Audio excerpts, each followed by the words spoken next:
धान किणाकु नहीं मंत्री बड़ घोषणा चाषी को मिलिला आश्वस्ति। चाषी आश्वस्तिकर खबर। राज्य में रबी धान किणा अवधि को आसंता जुलाई 3 तारिख पर्यंत वृद्धि करिछि जोगाण विभाग। राज्यर 5टी जिले में एबे भी चाषी धान पड़ी रही सरकार यह निष्पत्ति नैछन्ति।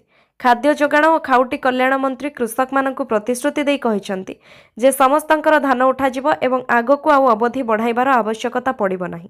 मंत्री सूचना अनुसार नुआपड़ा बालेश्वर समेत आउ 3टी जिलार मंडी रे एबे भी धान पड़ी रही। चाषी जेमिति असुविधार सम्मुखीन न हेबे सेतिपई धान किणा समय सीमा को 3 तारिख जाए बढ़ा जाइछि। परवर्ती खबर। ओडिशा सारा बुलिबे सुजाता। सुजाता राउत बीजेडी रे जोगदेवा परे दलरे कर्मी आत्मविश्वास और उत्साह बढ़ी। प्रतिदिन सुजाता भेटिबाकू शंख भवन रे नेता कर्मी भिड़ बढ़ुछि। एहा भितरे दलर सांगठनिक कार्यक्रम को जोरदार करने को रणनीति प्रस्तुत होइछि। दल पक्षरु आगामी दिन में सुजाता सारा राज्य गस्त करिवे। प्रति जिला को जाई सीधासळख नेता कर्मी और साधारण लोकंक सह मिसिबे। दल को मजबूत करबा पई जहा आवश्यक पदक्षेप नेबे। बीजेडी नेता मनमथ राउतराय कहिसंति दलर सांगठनिक कार्यक्रम आगको जोरदार हेबो। सुजाता राउत को नहीं दलीय कर्मी आत्मविश्वास बढ़ी। सेणिकी शंख भवन में सप्ताह अन्यून्य 2 दिन समस्त को भेटिबे। जी जहाँ समस्या अच्छी से बाबदरे तांको सह आलोचना करिपारिबे। परवर्ती खबर। पाठ्यपुस्तक त्रुटि नहीं तेजिला राजनीति। गणशिक्षा मंत्री बासभवन घेरिला बीजेडी। स्कूल पाठ्यपुस्तक होइथिबा अगणनीय त्रुटि को नहीं राज्य राजनीति सरगरम हेबारे लागिछि। सोशल मीडिया रे सरकार नाही नथिबा ट्रोल हेउथिबा बेले गणमाध्यम भी सरकार को प्रश्न पर प्रश्न पचारि चलिछि। एहारि भितरे राज्यर विरोधी दल बीजेडी काली राजरास्ता को ओह्लाइछि। बीजेडी तरफरु गणशिक्षा मंत्री नित्यानंद गंडक बासभवन घेराव करा जाइछि। दल तरफरु कर्मी माने एक विशाल शोभायात्रा रे आसी गणशिक्षा मंत्री सरकारी बासभवन सामने विक्षोभ करिसेंति। बिजु युव जनता दल और छात्र जनता दलर शताधिक कर्मी और नेता यह प्रतिवाद रे सामिल होइछन्ति। गणशिक्षा विभाग राज्यर छात्र छात्री मानक भविष्य सहित खेलुछि। सरकारी शिक्षा व्यवस्था को नष्ट करी घरोई शिक्षानुष्ठान स्वार्थ रे बीजेपी सरकार काम करुथिबा अभियोग करिसेंति विक्षोभकारी। एहा सह ही त्रुटि पई से सीधा सड़क गणशिक्षा मंत्री नित्यानंद गंड को दायी करी तांको तुरंत इस्तीफा दाबी करिसेंति। परवर्ती खबर। रथयात्रा चूड़ांत पर्यायर समस्त व्यवस्था सभी सहयोग लोड़िले जिलापाल। जुलाई 16 रे विश्व प्रसिद्ध रथयात्रा समस्त व्यवस्था चूड़ांत पर्यायर पहुंची। श्रद्धालु मानक श्रृंखलित और सुरक्षित दर्शन सहित अत्यावश्यक व्यवस्था पाई समस्त बंदोबस्त करा जाइछि बोली एक वीडियो माध्यम सूचना देइछन्ति पुरी जिलापाल दिव्यज्योति परिडा। स्नान यात्रा अत्यंत श्रृंखलित भाव समापन होइथिबारु समस्त को धन्यवाद जणाइछन्ति जिलापाल। सेहिपरि आगामी रथयात्रा को महाप्रभु आशीर्वादरु एवं समस्त सहयोग सुंदर भाव परिचालना पई जिलापाल अनुरोध करिछन्ति। रथ निर्माण शेष पर्यायर पहुंची। रास्ताघाट मरामती दर्शन पई ब्यारिकेड व्यवस्था खरा हेले जलसिंचन व्यवस्था अधिक वर्षा हेले जल निष्कासन व्यवस्था स्वास्थ्य सेवा पई अधिक अस्थायी चिकित्सा केन्द्र सहित चिकित्सक और पारामेडिकल व्यवस्था अधिक आंबुलांस व्यवस्था आंबुलांस गमनागमन पई व्यवस्था अधिक स्वेच्छासेवी नियोजन स्वेच्छासेवी अनुष्ठान माने बंटन करने को विभिन्न सहायता पई स्वतंत्र स्थान निर्धारण करा जाइछि। परवर्ती खबर। आसुछि चलित मौसुमी ऋतुर प्रथम लघुचाप। आसुछि लघुचाप सृष्टि हेबाकु जाउछि चलित मौसुमी ऋतुर प्रथम लघुचाप। 3 तारिख रे लघुचाप संभावना। उत्तर पश्चिम बंगोपसागर और यार आखपाख अंचल रे एक लघुचाप क्षेत्र सृष्टि हेबार संभावना। 7 दिन जाए राज्य में प्रबल वर्षार संभावना रही। वर्तमान एक उपर वायुमंडलीय घूर्णिबलय उत्तर बंगोपसागर एवं संलग्न दक्षिण बांग्लादेश उपरे समुद्र पतन प्राय 1.5 रु 5.8 किलोमीटर उच्चता मध्य रही। जार प्रभाव में जुलाई 3 तारिख रे उत्तर पश्चिम बंगोपसागर एवं यार आखपाख अंचल रे एक लघुचाप क्षेत्र सृष्टि हेब। मौसुमीर सक्रियता और लघुचाप प्रभाव में आगामी 7 दिन पर्यंत राज्य में प्रबल वर्षा संभावना। 1 तारिख अर्थात आज 6 तारिख पर्यंत राज्य में हालुकारु प्रबल वर्षा संभावना थिबा बेले 2 तारिख प्रबलरु अत्यंत प्रबल वर्षा हेबार संभावना रही। परवर्ती खबर। धनुर्धरଙ୍କ घरु मिलिला नगद 19,72,000 टंका। आय बहिर्भूत संपत्ति ठूल अभियोग रे भीमसार बुर्लार एस्टाब्लिशमेंट ऑफिसर कम ऑफिस सुपरिटेंडेंट धनुर्धर विश्वाल विभिन्न ठिकाणा चलिथिबा भिजिलांस चढ़ाऊ बेले विपुल परिमाणर संपत्ति ठाब होइछि। भिजिलांस सूत्र अनुसार ए पर्यंत होइथिबा चढ़ाऊ रे श्री विश्वाल और तांको परिवार सदस्यଙ୍କ नामरे थिबा 2टी कोठा 20टी मूल्यवान प्लॉट ନଗଦ 19,72,490 ଟଙ୍କା ସମେତ ଅନେକ ସମ୍ପତ୍ତି ଠାବ କରାଯାଇଛି। ଠାବ ହୋଇଥିବା ସମ୍ପତ୍ତି ମଧ୍ୟରେ ଧନକୌଡ଼ାଠାରେ ପ୍ରାୟ 1650 ବର୍ଗଫୁଟର ଏକ 2 ମହଲା ବାସଭବନ ଓ ଗୁଡ଼େସିଙ୍ଗାରେ ଆଉ ଏକ କୋଠା ରହିଛି। ଏହାଛଡ଼ା ସମ୍ବଲପୁର ସହର ଉପକଣ୍ଠରେ ଥିବା 20ଟି ମୂଲ୍ୟବାନ ଜମି ପ୍ଲଟ ମଧ୍ୟ ଚିହ୍ନଟ ହୋଇଛି। ଭିଜିଲାନ୍ସର ବୈଷୟିକ ବିଭାଗ ପକ୍ଷରୁ ଏହି କୋଠା ଓ ପ୍ଲଟଗୁଡ଼ିକର ମାପ ସହ ମୂଲ୍ୟାଙ୍କନ କାର୍ଯ୍ୟ ଜାରି ରହିଛି। ସେପରି ସୁନା ଅଳଙ୍କାରର ଓଜନ ନିର୍ଦ୍ଧାରଣ କରାଯାଉଥିବା ବେଳେ ବ୍ୟାଙ୍କ ଜମା, ଡାକଘର ସଞ୍ଚୟ ଓ ଅନ୍ୟାନ୍ୟ ଆର୍ଥିକ ବିନିଯୋଗର ତଥ୍ୟ ମଧ୍ୟ ସଂଗ୍ରହ କରାଯାଉଛି। ଚଢ଼ାଉ ସମୟରେ ଏକ ହାଇୱା ଟ୍ରକ୍, 4 ଚକିଆ ଯାନ, 2ଟି ଟ୍ରାକ୍ଟର ଓ 3ଟି 2 ଚକିଆ ଯାନ ମଧ୍ୟ ଠାବ ହୋଇଛି। ପରବର୍ତ୍ତୀ ଖବର, ଭଦ୍ରକରେ ବାଘ ବୁଲୁଛି ନା ଫିସିଂ କ୍ୟାଟ୍? ଭାଇରାଲ ଭିଡିଓକୁ ନେଇ ଚର୍ଚ୍ଚା। ଭଦ୍ରକ ଜିଲ୍ଲା ପୁରୁଣା ବଜାର ଥାନା ଅଧୀନ ନୟାନଗର ଗାଁରେ ବାଘ ଆତଙ୍କ। ବାଘ ବୁଲୁଥିବା ଏକ ଭିଡିଓ ଭାଇରାଲ ହେଉଛି। ତେବେ ଭିଡିଓ ଭାଇରାଲ ହେବା ପରେ ଘଟଣାସ୍ଥଳରେ ପୁରୁଣା ବଜାର ପୋଲିସ ସହ ବନ ବିଭାଗ ଖୋଜାଖୋଜି କରୁଛି। ସ୍ଥାନୀୟ ଲୋକ ବାଘ ବୋଲି କହୁଥିବା ବେଳେ ବନ ବିଭାଗ ଏହା ଏକ ଫିସିଂ କ୍ୟାଟ୍ ବୋଲି ସନ୍ଦେହ କରୁଛି। ତେବେ ଲୋକଙ୍କୁ ଭୟଭୀତ ନ ହେବା ପାଇଁ ବନ ବିଭାଗ ସୂଚନା ଦେଇଛି। କିନ୍ତୁ ବାଘ ବୁଲୁଥିବା ଏହି ଭାଇରାଲ ଭିଡିଓଟି ସେହି ଅଞ୍ଚଳର କି ନୁହେଁ ତାହା ସ୍ପଷ୍ଟ ହୋଇନି। କିନ୍ତୁ ସେମିତି କିଛି ଜନ୍ତୁ ଦେଖାହେଲେ ବନ ବିଭାଗକୁ ସୂଚନା ଦେବା ପାଇଁ କୁହାଯାଇଛି। ଭାଇରାଲ ଭିଡିଓରେ ଦେଖାଯାଉଥିବା ଜନ୍ତୁ ଫିସିଂ କ୍ୟାଟ୍ ହୋଇଥିବା ନେଇ ବନ ବିଭାଗ ସନ୍ଦେହ କରୁଛି। ତେବେ ପୂର୍ବରୁ ମଧ୍ୟ ସମାନ ଜନ୍ତୁ ତିହିଡି ଅଞ୍ଚଳରେ ଠାବ ହୋଇଥିବା ସୂଚନା ମିଳିଛି। ପରବର୍ତ୍ତୀ ଖବର, ବର୍ବରତାରେ ଆଉ ଏକ ଚିତ୍ର। ଚୋରି ସନ୍ଦେହରେ ବାନ୍ଧିଲେ, ନିସ୍ତୁକ ପିଟି ପିଟି ମାରିଦେଲେ। ଚେତିବେ କେବେ, ସୁଧୁରିବେ କେବେ? ବାରମ୍ବାର ତାଗିଦ ପରେ ସୁଧୁରୁ ନାହାନ୍ତି ଲୋକେ। ଖୋର୍ଦ୍ଧା ବାଣପୁର ଥାନା ଖଣତ ଗାଁରୁ ଆସିଛି ବର୍ବରତାର ଆଉ ଏକ ଘଟଣା। ଚୋରି ଅଭିଯୋଗରେ ଯୁବକଙ୍କୁ ଇଲେକ୍ଟ୍ରିକ୍ ଖୁଣ୍ଟରେ ବାନ୍ଧି ନିସ୍ତୁକ ମାଡ଼। ଚିକିତ୍ସାଧୀନ ଅବସ୍ଥାରେ ଯୁବକଙ୍କ ମୃତ୍ୟୁ ପରେ ଚାଞ୍ଚଲ୍ୟ। ଖବର ଅନୁସାରେ ଗତ 28 ତାରିଖ ଅପରାହ୍ନରେ ବାଣପୁର ଥାନା ଭୀମପୁର ଗାଁ ବାଘୁଆପଦର ସାହିର ତୋଫାନ ନାୟକ କୌଣସି କାମରେ ଖଣତ ଯାଇଥିଲେ। ଚୋର ସନ୍ଦେହରେ ଗାଁ ଲୋକ ତାଙ୍କୁ ଅଟକ ରଖି ଖୁଣ୍ଟରେ ବାନ୍ଧି ପିଟିଥିଲେ। ଘଟଣାସ୍ଥଳରେ ବାଣପୁର ପୋଲିସ ପହଞ୍ଚି ଯୁବକଙ୍କୁ ଉଦ୍ଧାର କରି ଥାନାକୁ ଆଣିଥିଲେ। ପରେ ପରିବାର ଲୋକଙ୍କୁ ଥାନାକୁ ଡାକି ଏକ ମୁଚାଲିକା କରି ତୋଫାନକୁ ଛାଡ଼ି ଦେଇଥିଲା। ସେହିଦିନ ପ୍ରବଳ ମାଡ଼ ଯୋଗୁଁ ରାତିରେ ତୋଫାନଙ୍କ ରକ୍ତ ବାନ୍ତି ହେବା ସହିତ ଅତ୍ୟଧିକ ଅସୁସ୍ଥ ଅନୁଭବ କରିଥିଲେ। ତାଙ୍କୁ ପରିବାର ଲୋକେ ବାଣପୁର ଡାକ୍ତରଖାନାରେ ଚିକିତ୍ସା ପାଇଁ ଭର୍ତ୍ତି କରିଥିଲେ। ଅବସ୍ଥା ସଙ୍କଟାପନ୍ନ ଥିବାରୁ ଡାକ୍ତର ଭୁବନେଶ୍ୱର ସ୍ଥାନାନ୍ତର କରିଥିଲେ। ଭୁବନେଶ୍ୱର କ୍ୟାପିଟାଲ ହସ୍ପିଟାଲରେ ତୋଫାନକୁ ମୃତ୍ୟୁ ଘୋଷଣା କରିଥିଲେ ଡାକ୍ତର। ପରବର୍ତ୍ତୀ ଖବର, ଆଜିଠାରୁ ଦ୍ୱିତୀୟ ପର୍ଯ୍ୟାୟ ଜନଗଣନା ପାଇଁ ପ୍ରି ଟେଷ୍ଟ ଆରମ୍ଭ। ଫେବୃଆରୀ 2027ରେ ଦ୍ୱିତୀୟ ପର୍ଯ୍ୟାୟ ଜନଗଣନା ଆରମ୍ଭ ହେବ। ଏଥିପାଇଁ ପ୍ରି ଟେଷ୍ଟ ଆରମ୍ଭ ହେବ। ଜୁଲାଇ 1 ତାରିଖ ଅର୍ଥାତ୍ ଆଜିଠାରୁ ଦ୍ୱିତୀୟ ପର୍ଯ୍ୟାୟ ଜନଗଣନା ପାଇଁ ପ୍ରି ଟେଷ୍ଟ ଆରମ୍ଭ ହେବ। ଏହି ପ୍ରି ଟେଷ୍ଟ ମୟୂରଭଞ୍ଜ ଏବଂ ଭୁବନେଶ୍ୱରରୁ ଆରମ୍ଭ କରାଯିବ ବୋଲି ରାଜ୍ୟ ଜନଗଣନା ନିର୍ଦ୍ଦେଶାଳୟର ନିର୍ଦ୍ଦେଶକ ନିଖିଲ ପବନ କଲ୍ୟାଣ ସୂଚନା ଦେଇଛନ୍ତି।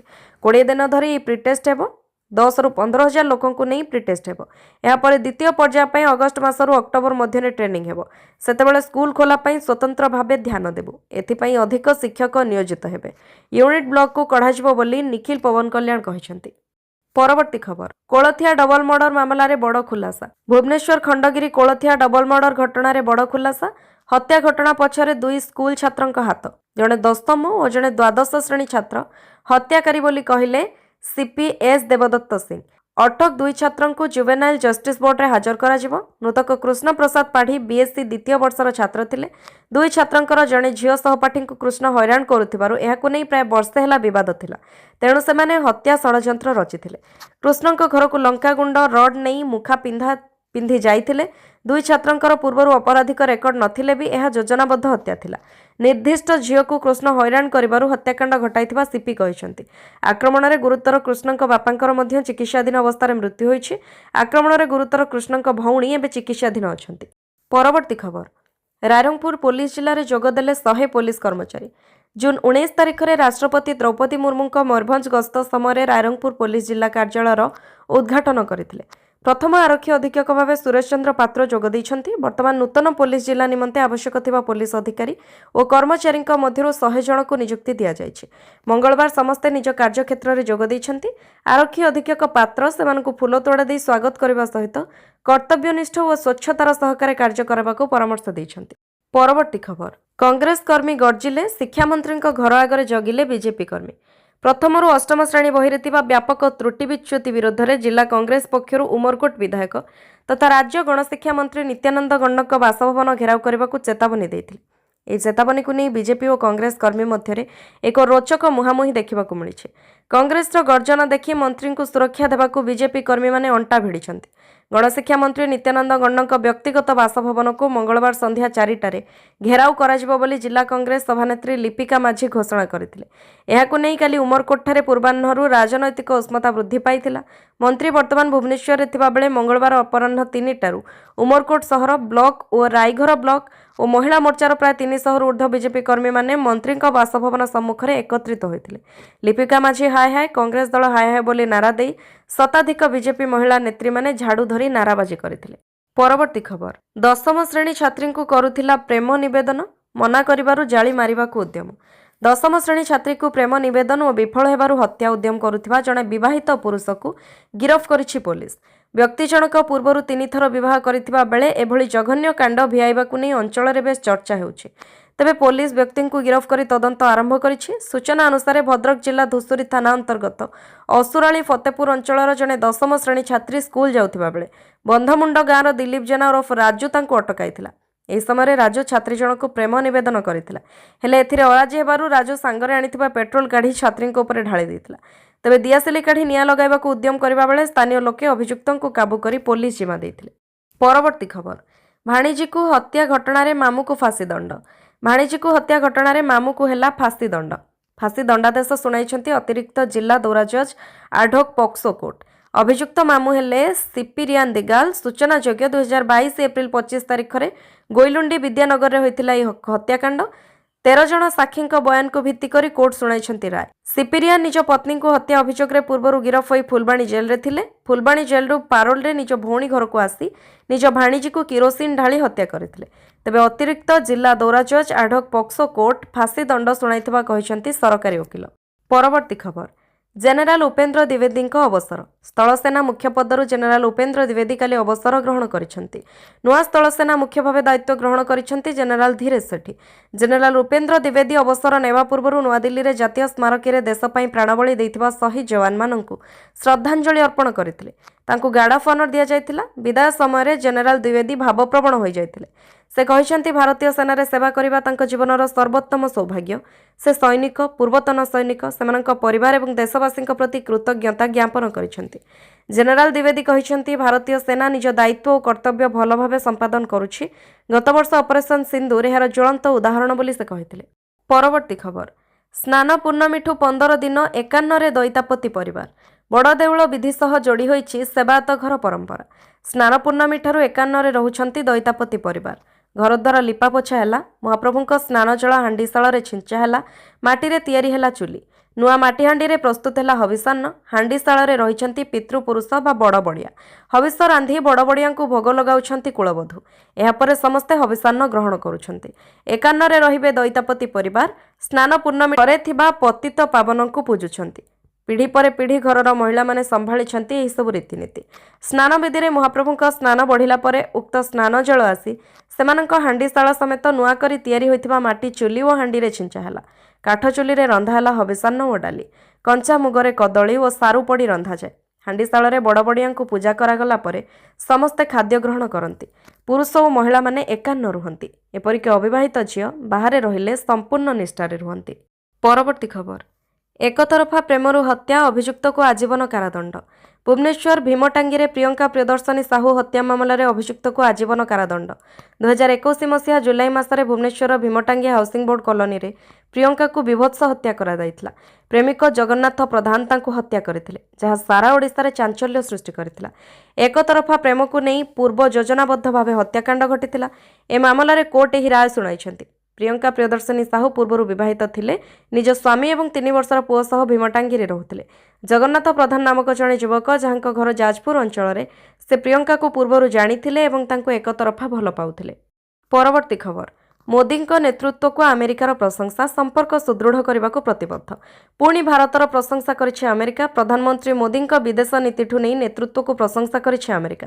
भारत में अवस्थापित अमेरिकार राष्ट्रदूत सर्गियो गौर कहिसंती जे राष्ट्रपति डोनाल्ड ट्रम्प प्रधानमंत्री नरेंद्र मोदी को जड़े बंधु बोली मानिथांती एवं भारत सहित संपर्क को मजबूत करने संपूर्ण प्रतिबद्ध। से कहिसंती द्विपाक्षिक संपर्क को आगक बढ़ाइबा दुई नेतांक मध्य व्यक्तिगत संपर्क बेस जरूरी। अमेरिका भारत रणनैतिक सहभागिता फोरम सम्मेलन में भाषण दे राष्ट्रदूत गौर कहिसंती जे राष्ट्रपति ट्रम्प भारत को खूब सम्मान दियंती। ଆମେରିକା ଭାରତ ସହିତ ଘନିଷ୍ଠ ଭାବରେ କାମ କରିବାକୁ ଚାହେଁ, ଭାରତ ସହ କୂଟନୀତି ସମ୍ପର୍କକୁ ଗୁରୁତ୍ୱ ଦିଏ। ରାଷ୍ଟ୍ରଦୂତ ଗୌର କହିଛନ୍ତି ଯେ ଉଭୟ ସରକାର ବାଣିଜ୍ୟ, ନିବେଶ, ପ୍ରତିରକ୍ଷା ଏବଂ ପ୍ରଯୁକ୍ତି ବିଦ୍ୟାରେ ଧ୍ୟାନ ଦେଉଛନ୍ତି। ଆମେରିକା ଭାରତ ସହିତ ଘନିଷ୍ଠ ଭାବରେ କାମ କରିବାକୁ ଅପେକ୍ଷା କରିଛି। ପରବର୍ତ୍ତୀ ଖବର, ମୋଦି ମନ୍ତ୍ରିମଣ୍ଡଳରେ ଅଦଳବଦଳ ଚର୍ଚ୍ଚା। ପ୍ରଧାନମନ୍ତ୍ରୀ ନରେନ୍ଦ୍ର ମୋଦିଙ୍କ କେନ୍ଦ୍ର ମନ୍ତ୍ରିମଣ୍ଡଳରେ ଅଦଳବଦଳ ଓ ସମ୍ପ୍ରସାରଣକୁ ନେଇ ଦିଲ୍ଲୀର ରାଜନୈତିକ ମହଲରେ ଚର୍ଚ୍ଚା ଜୋର ଧରିଛି। ତେବେ ସରକାରୀ ସୂତ୍ର ଅନୁସାରେ ସଂସଦର ଆଗାମୀ ମୌସୁମୀ ଅଧିବେଶନ ପୂର୍ବରୁ ଏହା ହେବାର ସମ୍ଭାବନା କମ୍। ଜୁଲାଇ 20 ପାଖାପାଖି ଆରମ୍ଭ ହେବାକୁ ଥିବା ମୌସୁମୀ ଅଧିବେଶନରେ ସରକାରର ପ୍ରାଥମିକତା ଗୁରୁତ୍ୱପୂର୍ଣ୍ଣ ବିଲ୍ ପାସ୍ କରିବା ଉପରେ ରହିଛି। ଏହି କାରଣରୁ ମନ୍ତ୍ରିମଣ୍ଡଳ ଅଦଳବଦଳ ସେପ୍ଟେମ୍ବର-ଅକ୍ଟୋବରରେ ହୋଇପାରେ ବୋଲି କୁହାଯାଉଛି। ପରବର୍ତ୍ତୀ ଖବର, ପୋଲ ଭାସିଗଲା, ଅନେକ ଗାଁ ବିଚ୍ଛିନ୍ନାଞ୍ଚଳ, 45,000ରୁ ଅଧିକ ଲୋକ ପ୍ରଭାବିତ। ଅରୁଣାଚଳ ପ୍ରଦେଶ ଏବଂ ଆସାମରେ ପ୍ରବଳ ବର୍ଷା ଲାଗି ରହିଛି। ପ୍ରବଳ ବର୍ଷା ଯୋଗୁଁ ଅଚାନକ ବନ୍ୟା ଏବଂ ଭୂସ୍ଖଳନ ହୋଇ ବଡ଼ ବିପର୍ଯ୍ୟୟ ସୃଷ୍ଟି ହୋଇଛି। ରାସ୍ତାଘାଟ, ପୋଲ ଏବଂ ସାଧାରଣ ଭିତ୍ତିଭୂମି ବ୍ୟାପକ କ୍ଷୟକ୍ଷତି ହୋଇଛି। ଗତ ଗୋଟିଏ ସପ୍ତାହ ମଧ୍ୟରେ ବର୍ଷାଜନିତ କାରଣ ପାଇଁ ଅରୁଣାଚଳ ପ୍ରଦେଶର 4 ଜଣଙ୍କର ମୃତ୍ୟୁ ଘଟିଛି। ବନ୍ୟାଜଳ ଯୋଗୁଁ ଆସାମରେ 45,000ରୁ ଅଧିକ ଲୋକ ପ୍ରଭାବିତ ହୋଇଛନ୍ତି। ଅରୁଣାଚଳ ପ୍ରଦେଶରେ ସ୍ଥିତି ଅତ୍ୟନ୍ତ ବିପଜ୍ଜନକ ରହିଛି। 12 ଜିଲ୍ଲାରେ ବ୍ୟାପକ କ୍ଷୟକ୍ଷତି ହୋଇଛି। ପ୍ରମୁଖ ରାସ୍ତାଗୁଡ଼ିକ ଭୂସ୍ଖଳନ ଯୋଗୁଁ ପୋତି ହୋଇଯିବାରୁ ଅନେକ ଗାଁ ବାହ୍ୟ ଜଗତରୁ ବିଚ୍ଛିନ୍ନ ହୋଇଛି।